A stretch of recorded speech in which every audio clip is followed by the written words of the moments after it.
Tonight on TV5 News, the YMCA is looking for a new place to call home. Where am I to go, and what does that mean for the community? We'll have the details. Plus, a Clarion Public Safety is investigating an alleged rape. I'll have that story, and Amy Jadowski will be here with the sports beat, and Jen Devavini will tell us if the beautiful weather is here to stay. It's all ahead on TV5 News as we bring coverage closer to home. This is TV5 News, bringing coverage closer to home. Clarion University Public Safety is investigating an alleged report rape. Good evening, I'm Christy Herman. And I'm Tracy Campbell. Mark Despotakis joins us with live more on the story. Mark? Thanks, Tracy. Well, the rape allegedly happened on January 22nd of this year and was reported to Clarion University Public Safety on March 11th. It's also tonight's top story. Take a look.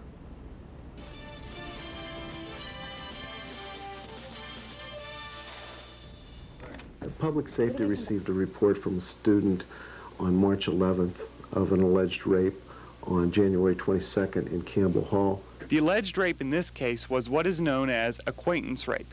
That means that the victim knew her alleged assaulter. The campus doesn't have a lot of rape cases, but what are they doing in response to this alleged accident?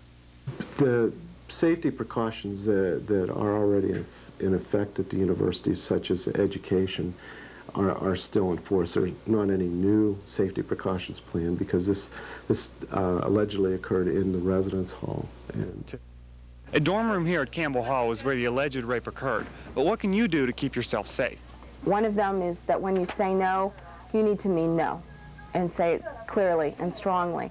Another is to be aware of your surroundings. If you're in a situation that feels uncomfortable, then it is uncomfortable. And some other ways to help prevent yourself from being raped are always be with someone, stay with your group, and watch your drink. But if you are raped, there are some things that you can do. First, you need to realize that it's not your fault. Irregardless of what behaviors you were engaging in, no one asks to be raped, no one deserves to be raped. Some things that you need to do are to first get some medical attention. Whether or not you decide to report this incident, it's important to have medical attention to find out if there's maybe injuries. But before you report anything, you must remember the following. After a sexual assault, the victim's body is the crime scene. So, you shouldn't bathe, you shouldn't douche. If there was any type of oral contact in the assault, you shouldn't eat, drink, smoke, brush your teeth, that type of thing. Talking about the rape is also a key point to adhere to after a rape. Passages is a place that you can go. We have a 24-hour hotline. We have people on call all the time that can talk to you about what happened, maybe answer some of your questions, medical questions, some of your questions about reporting, that type of thing. But listen to you and validate your feelings and let you know that it wasn't your fault and that there is help out there.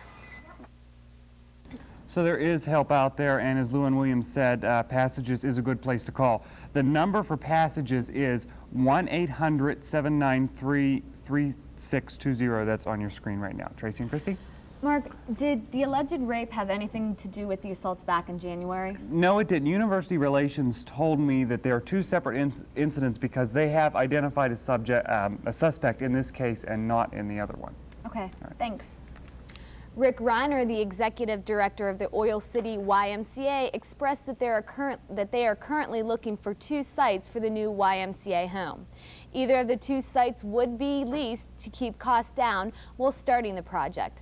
The 2 sites being considered are the former Family Dollar building on 6th Avenue or the former Delta contracting space attached to the Stony Lonesome Furniture on Route 22 near Strattonville. Each site is said to have positive and negative aspects. In the long run, the Family Center is expected to boost membership and raise long-term funding. Clarion County Commissioners gave the go-ahead to a Brookville-based architect to develop a proposal for the costs and terms to conduct studies on the former county jail and courthouse to prioritize routine and special maintenance projects. Preservation Committee members met on March 12th to discuss the reconstruction of the courthouse and that could be done to rectify the problems, including the funding. Long-range plans for the project, including painting, structural and roof repairs, and replacement of the courthouse more than 50-year-old boiler were discussed. Safety Committee members conducted a survey of county employees last month to discuss whether a proposed lunchroom would be appreciated. The result proved that 25 courthouse employees would like to use the facility, while 23 employees would not. Robert Lieberman says that the only reason that he is in favor of the lunchroom is that he is not in favor of people eating at their desks. It gives the wrong impression to the taxpayers. Environmental Advisory Committee will not be establishing in Clarion in the near future. The decision came because of the advice of William R. Strong, Township Legal Counsel. Strong says in a letter that he wrote to the township supervisors, in his opinion, EACs is not popular with supporters of such committee members. He also said that township residents also disagree with the advice to not pass an ordinance banning nude dancing. Strong advised township supervisors against establishing an EAC because of liability concerns. Michael Andrew Williams of Rocky Grove was jailed on multiple charges on Tuesday. Police said that the 20-year-old man had illegal sexual contact with a 14-year-old girl on various occasions between November and February. Williams was arraigned before District Justice David Fish on charges of involuntary deviant sexual intercourse, statutory sexual assault, aggravated indecent assault, and corruption of a minor. The Oil City Knights of Columbus are looking for donations for the renovation of its club. The group began a multiple-phase restoration project that hopes to be completed for the celebration of its 100th anniversary. A dinner dance is to be held in the newly repainted and refurnished club in October. The Clarion area Jaycees will hold their annual Easter egg hunt on Saturday, March 27th. The hunt will start around 10 at the Clarion Memorial Park across from the county courthouse. Everyone is invited to attend. Children ages 1 through 10 are encouraged to participate. The Easter Bunny is scheduled to stop and make an appearance. A workshop is being scheduled at the University of Clarion. The activities and events are a variety of women's stories. It is part of the Clarion University's annual Women's Conference. A variety of women will be telling their personal stories about personal experiences, women's health, and more. All included are in the events. The registration fee is $30 for the public and $10 for the students and senior citizens. For more information or for registration, please call 226-2227. A man is up for the death penalty. The details of what he did are up next. And the last of the defendants from the Penn State riots find out what they face. All this and more when TV5 News returns. TV5 News brings coverage closer to home. Easy when you stop in at Fashion Bug, located in the Clarion Mall. Whether you're looking for junior trendy, girls, or fashion for women, they have it all with many different styles. With our newly expanded shoe and accessory department, you're surely to find that special touch to enhance that new outfit. And if you have a fashion question, our experts are here to help. That's Fashion Bug, located in the Clarion Mall, just off Exit 9 of Interstate 80. Open Monday through Saturday, 10 a.m. till 9 p.m. Sunday from noon till 5. Fill your tummy with the things that are yummy at the Donut Hut. Our menu not only offers a variety of donuts, but many new items such as bagels and English muffins. The Donut Hut also offers a daily lunch special for only $1.95. Stop by on Mondays and receive a small coffee and 2 donuts for 99 cents. Thursdays offer a 10% discounts to students. That's the Donut Hut, located on Main Street in Clarion. Open Monday through Saturday, 5 a.m. to 8 p.m., and on Sundays from 5 a.m. to 6 p.m. Tell them that you saw this commercial on TV5 and receive a free donut at the place with donuts and a whole lot more. Welcome back. 4 Reimersburg residents are pleading guilty to disorderly conduct for allegedly helping a wanted man hide from authorities. Martha Goodman, Brenda Goodman, Tina Smith, and Clifton McCannon are all being charged with hindering the apprehension of Gerald D. Goodman, Jr. Goodman was wanted on charges of escaping, resisting arrest, and domestic relations bench warrant. The 4 adults will pay a $300 fine, each plead guilty to disorderly conduct, and a 90-day jail sentence will be suspended. A Ford City man is looking to obtain signatures on a petition to overturn a law that makes it illegal to hunt on Sundays. Bill Wonderling began the research when he found out that the law was passed more than 200 years ago because landowners who believed in the Sabbath didn't want people hunting in their land. In December of 1998, he began collecting the signatures and has sent over 4,000 petition forms to 250 cities across Pennsylvania. Wonderling says that he has more than 10,000 signatures and another 50,000 that still haven't been delivered to him. In state news today, a 5-alarm fire broke out this morning in Philadelphia's Winston-Tagna section. 3 firefighters were injured, but it is reported that the injuries are minor. The blaze broke out in a 2-story L-shaped warehouse. The fire commissioner says that the fire started in an oven on a metalworking shop and spread upward to the 2nd floor, which is used as a storage bags. Former Pennsylvania Governor Bob Casey is back in a Pittsburgh hospital today. The hospital confirmed today that Casey is a patient there and that he is in fair condition. They would not say whether his health problem is related to an intestinal infection that had him hospitalized earlier. Authorities are trying to get the death penalty for a Bucks County man. The man convicted of first-degree murder, 22-year-old Robert Pezzica, was found guilty on beleaguering 58-year-old Robert Updegrave with a hammer. Pezzica then dismembered the corpse with a hacksaw, and police say that he tossed the dismembered limbs into several trash bins in the region and left the rest of the body in the bathtub. The final 3 defendants from the riot in downtown State College last July were sentenced. A Center County judge found 22-year-old Gregory Selmayer guilty of burglary, criminal trespass, and disorderly conduct. Selmayer is sentenced to 23.5 months in the Center County Prison. 34-year-old Drew Parcell and 24-year-old Bradley Dumville both pleaded guilty to their charges. Each was fined $100 and ordered to do 100 hours of community service. The riot broke out last summer when State College was hosting a weekend arts festival. The manager for the Boscove department store in Lancaster is sentenced to 3 days in a county prison. The store repeatedly violated city fire codes and by blocking exits. Manager Jack Zingler is appealing the sentence and a $1,000 fine. In national news, there are at least 3 people still missing and feared dead in the Amtrak crash.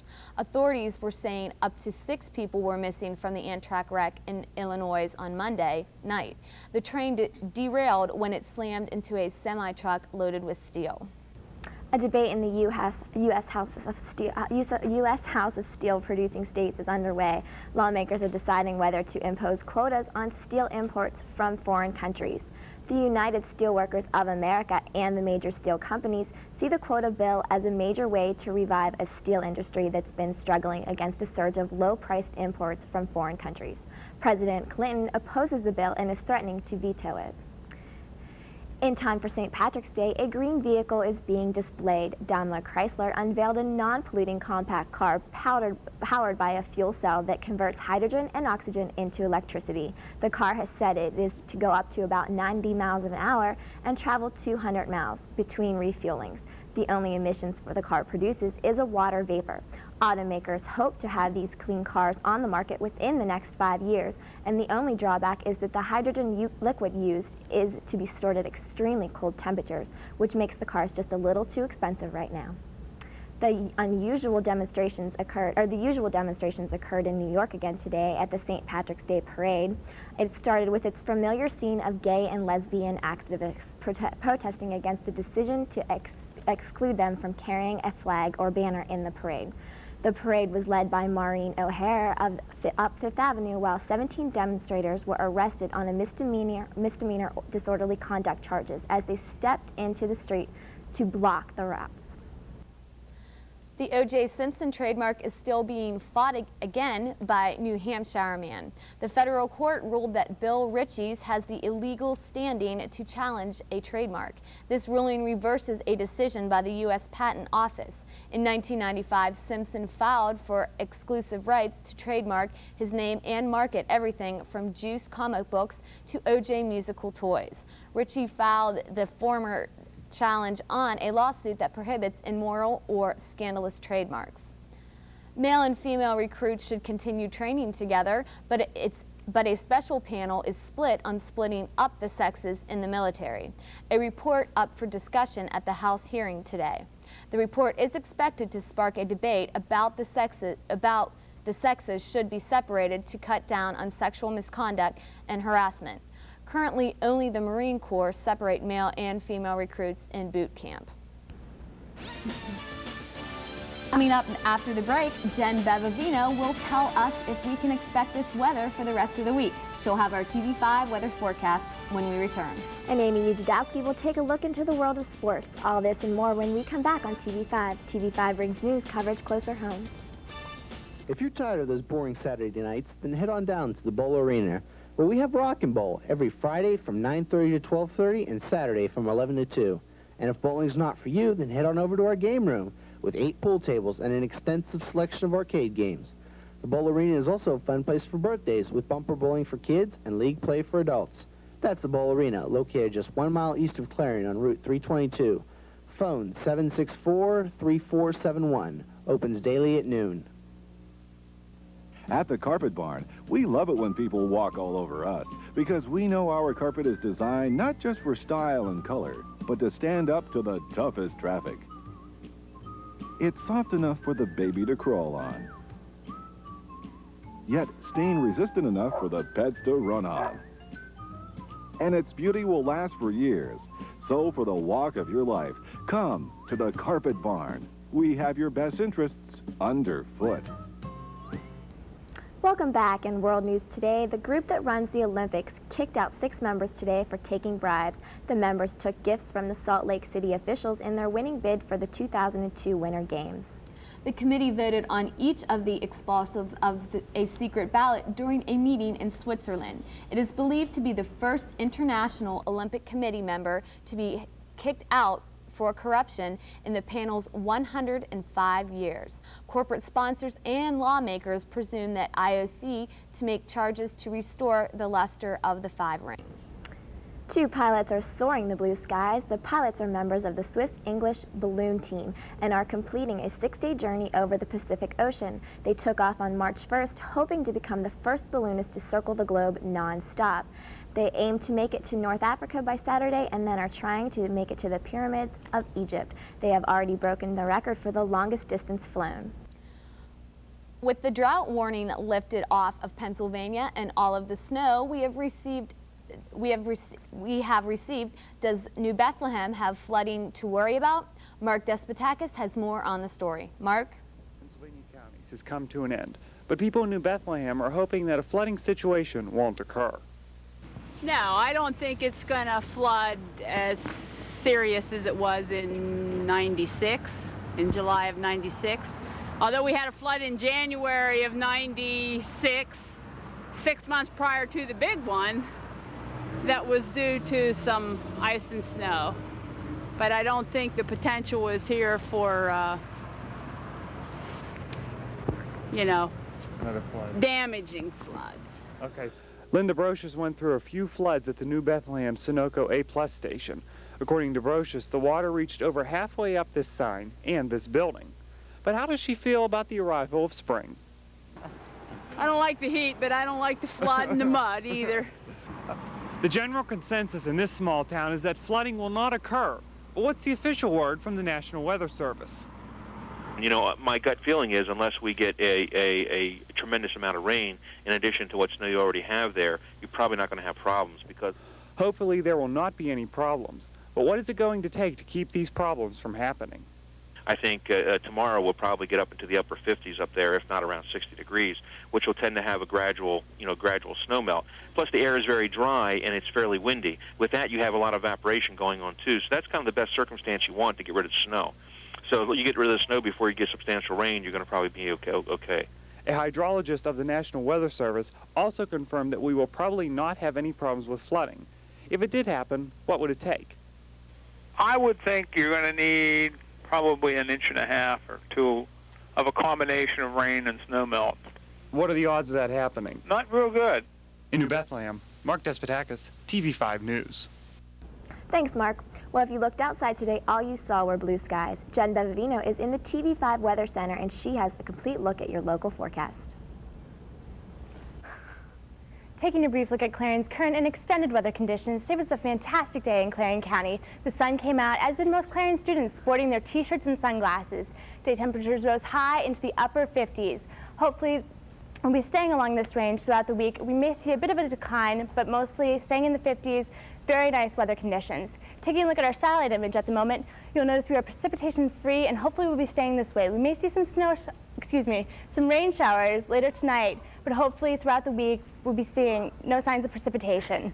Taking a look at today's highs, you'll notice today we are high in the upper 50s, and hopefully we'll be staying this way, and temperatures will be moving along quite nicely, staying high, keeping those t-shirts out. I mean, it's all good. All right, here we are with our 4-day planner. Taking a look at our 4-day planner for Thursday, we'll see partly sunny skies with a high of 56, a low of 27. For Friday, sunny once again with a high of 50, a low of 27. For Saturday, sunny with a high of 53 and a low of 33. And for Sunday, sunny once again with a high of 52 and a low of 28. And that's Clarion's current extended weather conditions. Back to you, Christy and Tracy. After the break, Joyce Drain will give us the latest talk in Tinseltown with tonight's entertainment beat. And Amy Jadowski has your sports report. TV5 brings coverage closer to home.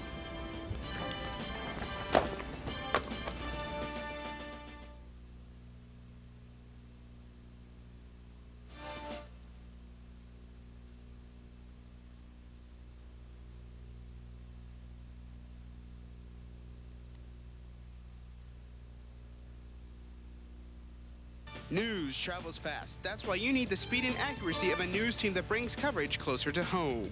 Every Tuesday and Wednesday night, join TV5 News for Clarion's only live local newscast on television at 8. Tune in for the latest in regional, state, and national news. Plus, with our newspaper exchange partner, the Clarion News, teaming up to bring coverage closer to home every Tuesday and Wednesday at 8 p.m. Clarion's only live local newscast on television at 8 is here on TV5. Welcome back. This is TV5, and I'm Amy Jadowski with the sports news. The Pittsburgh Penguins' 2-2 tie with the Dallas Stars last night came down to the case of should-haves. Coach Kevin Constantine says there were about 7 or 8 times when the Pens could have easily won. Tony Herkek scored midway through the third period to catch Dallas up with Pittsburgh. Jaromir Jagr and Martin Straka each scored in the first 9 minutes to put the Penguins in the 2-0 lead. But the Stars dominated the last 25 minutes, outshooting the Pens 17-2. The Penguins travel to the Ice Palace next to face off against Tampa Bay Lightning. Also in Penguin news, defenseman Darius Kasparaitis is having reconstructive surgery on his right knee. He will miss the rest of the season and fear that he would do further damages if he returns for the playoffs. The Pens also have a new buyer on their tails. Michigan trucker Harvey Gainey will file a reorganization plan in bankruptcy court as early as Friday.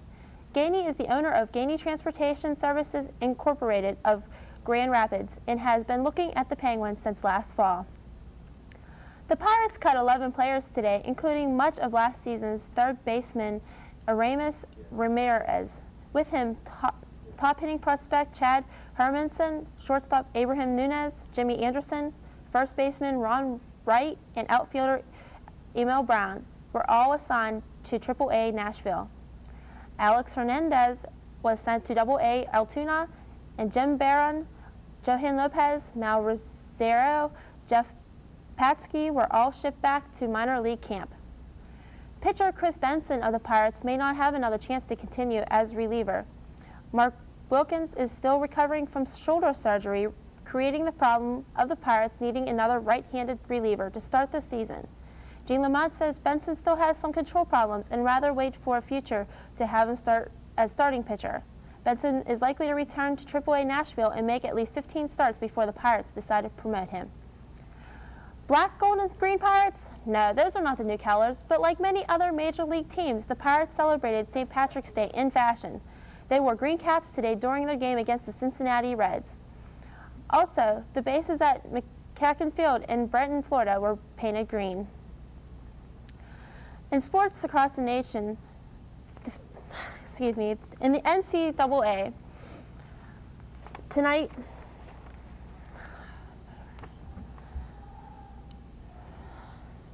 there were now plans for freshmen in the NCAA and eligibility guidelines. U.S. District Court Judge Ronald Buckwater ruled last week the NCAA cannot set a minimum SAT score in determining an athlete's eligibility if the student has the required grade point average. The NCAA tournament has been narrowed down into 16 teams. The matchups for Thursday are number 1 Auburn versus number 4 Ohio State and number 3 St. John's versus number 2 Maryland in the South region. In the West region, number 6 Florida versus number 10 Gonzaga and number 1 UConn versus number 5 Iowa. On tap for Friday is number 1 Michigan State versus number 13 Oklahoma and number 10 Miami, Ohio versus number 3 Kentucky in the Midwest region. And finally, in the East region, the heavily favored Duke Blue Devils take on number 12 Southwest Missouri State and number 6 Temple versus number 10 Purdue. That's all with sports. Now back to Tracy and Christy. Thanks, Amy. Joy Strain is here to tell us the latest buzz in the entertainment world. Joy? Thank you. Welcome to a very green and gossip-filled entertainment beat. The first bit of green is the luck the Oscar nominees need for the upcoming awards. But according to Reuters in Los Angeles, most Americans think Saving Private Ryan is going to have the most luck. Ryan was the overwhelming favorite, leading the poll with 36.7% of the votes for Best Picture.